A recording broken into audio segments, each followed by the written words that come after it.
Hi, my name is Sanjit Lamba, and I head a Japanese pharmaceutical organization called Eisai, and I'm based at Mumbai. I'm also a head of technical and supply chain committee of OPPI. So if you look at today, India is at a very interesting stage. We are at a crossroads today. On one side, we say very proudly that we are the pharmacy of the world, and we want to become a global supply hub, not only for advanced markets, but for emerging nations and the rest of the world, including the World Health Organization. There has been a lot of internal and external challenges today for India Pharma. More from the external point of view, when you look at today, we look at global scrutiny, which is happening more from the regulatory agencies, the quality issues which are there happening everywhere, not only in India, but also throughout the world. We're looking at supply chain cost, because when we look at comparing ourselves with the global industries, there is a gap. So we have quality, we have a regulatory scrutiny, we have a supply chain issues like our increased supply chain cost and response of our delivery teams to the patients in time, and also the inventory levels. These three issues are increasing our cost of supply chain, and that is one of the very important factors where India needs to take corrective action right now if it has to become global and compared with the best-in-class of pharma companies or best-in-class FMCG companies, because they are the leaders as far as supply chain is concerned. So if you look at supply chain in pharmaceutical industry, starts from the procurement to, right from the raw materials procurement to the testing of materials, getting it manufactured in the facilities, storing it rightly in the manufacturing site at the right temperature, at the right conditions, and making our supply chains responsive as far as this material delivery is concerned from logistics point of view. That means moving from our warehousing to distributors, to stockists, to hospitals, or to the retailers, and then finally to the patient. Ultimately, at the end of the day, we are more interested in whether we get the right quality of a product at the right time for the patients who is in need of the medicine. And that's the key issue which is there in the pharmaceutical industry and also in other industries. If you really look at today, if you look at general global generic industry, which is approximately $750 billion, we are looking at capturing around 6 to 7% of this global value chain, which is there across the world. Overall, if you look at the numbers, and you see from the volumes perspective, we are leaders in that. We approximately 10% of the whole, I would say, the volume is captured by the Indian pharmaceutical industry, which is very large in number. Now, India wants to become a very significant player in this global supply chain of pharmaceuticals, and over a period of time, it has progressed very well, and that is the reason it has become a pharmacy of the world, whether it's supplying to the developed markets or to the emerging nations, which are large countries in number. And overall, if you see the domestic market in India, we are approximately today overall a $16 to $17 billion industry. Overall, India Pharma is around a 30 billion country as far as the pharmaceuticals are concerned. We aspire to be around $50 to $55 billion in this global value of $750 billion. And that's why we have been progressively increasing our stake in this. I would say in the last 10 years, approximately 19% growth has happened in this, which is significantly large as compared to the rest of the world. So earlier years, it was 11, 12%. Now it's around 19%, which is very, very high. And keeping that in mind, there are still a lot of supply chain challenges in the industry. On one side, as I said, we have a quality issues. On the other side, we have a delivery. We are also looking at how do we ensure that through a good distribution practice or a good cold chain practices, we ensure that the right product reaches the patient at the prescribed storage conditions, because that's the key for the real benefit of the drug to the patients.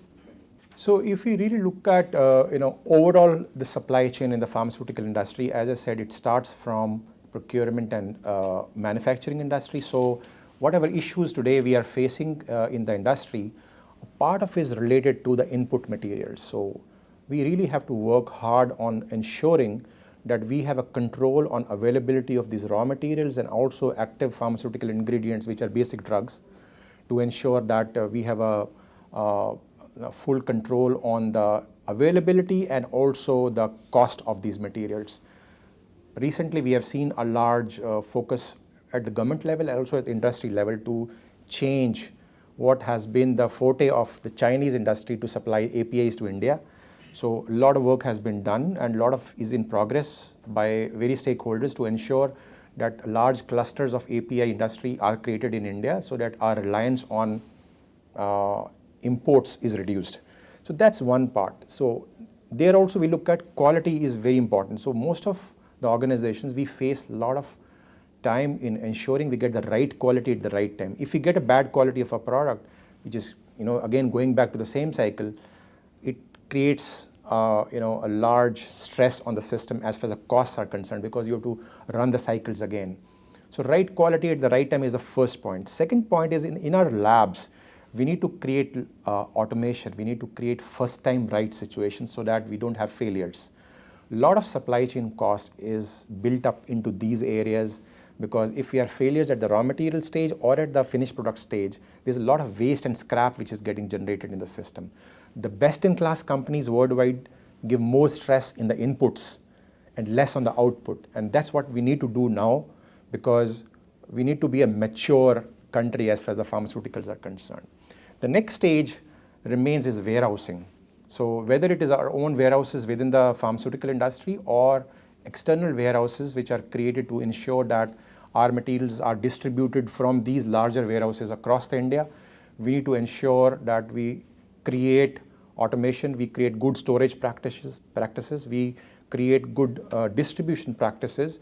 We use various technologies which are required to ensure this, which includes, there are many softwares which are available, they are universal in nature.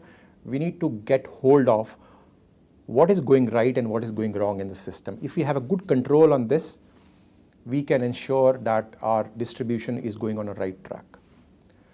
The another stage from the distributor onwards is the material when it reaches the stockist and the retailers, whether it is really stored well at the prescribed storage conditions or not.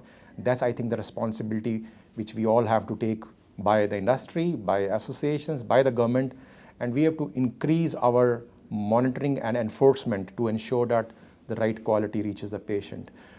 In using this, we need to ensure that we use the right network of good suppliers, good vendors, good partners in the good distribution practices, good ERP solutions so that we have a good hold on the data, what is happening where, and to ensure that there's a visibility and also there is a transparency in operations, transparency in manufacturing, material management, supply chain, and also at the retailer and the stockist level, so that you know which product, when it has gone to which level, and how the disposition has been decided for the patients.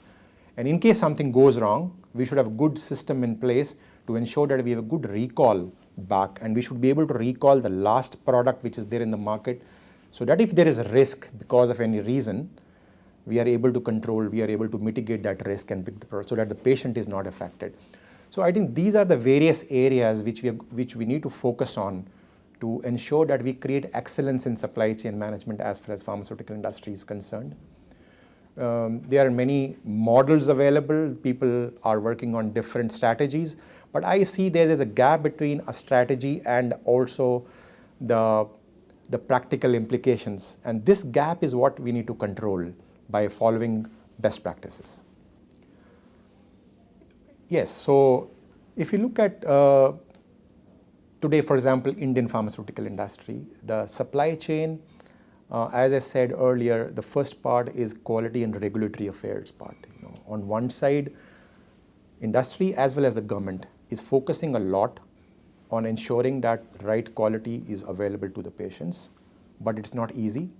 It's it's a challenging task because today there is a gap between what a global regulatory agency demands and what a regulatory agency in India demands. So today we have a Schedule M with a lot of discussions going on. India is going to adopt WHO based GMP practices, and the next stage is our participation in the Pharmaceutical Inspection Convention Program, PIC and ICH, and the next stage is the best-in-class stringent system. So this gap creates a lot of complexity in the system because companies have to follow Schedule M on one side, WHO requirements on the other side, global regulatory agencies on the other side. But I think the real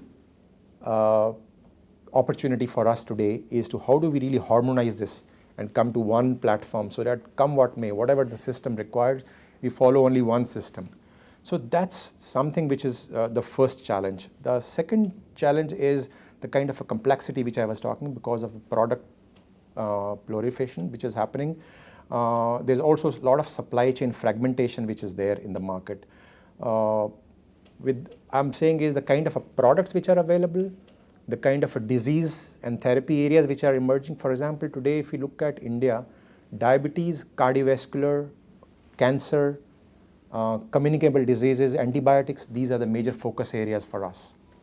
So organizations are focusing more on these therapy areas, but new emerging therapy areas are coming up, and that is adding a lot of further complexity into the system. We have to have everything under one umbrella here.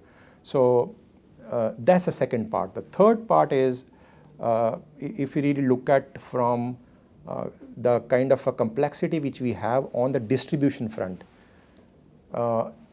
Today, if we talk about infrastructure, we have a large gap between what is the requirement and what is available today. We need to work on creating the best-in-class warehousing and distribution centers to ensure that right across India, we have good infrastructure available for not only logistics, but storage, control of various parameters, including temperature, and in case something goes wrong, use of various parameters like artificial intelligence or other electronic systems to ensure that the right person is informed that something is going wrong in the system here. So we need to work on the infrastructure to create this excellence in the distribution chain. I would say if we just talk about infrastructure, it's not only roads. There's a lot of today air part which is unutilized. There's a lot of water pathways which are unutilized. We need to work on that so that ensure we don't create too much of stress on the road system, but also use alternate ways of infrastructure. And infrastructure is not only these areas, but infrastructure would also be required in areas related to automation and also software to ensure there's a large visibility and the data capability of analytics and then management of that. So overall, these are the areas which we need to work on to ensure that we create excellence in supply chain in pharma.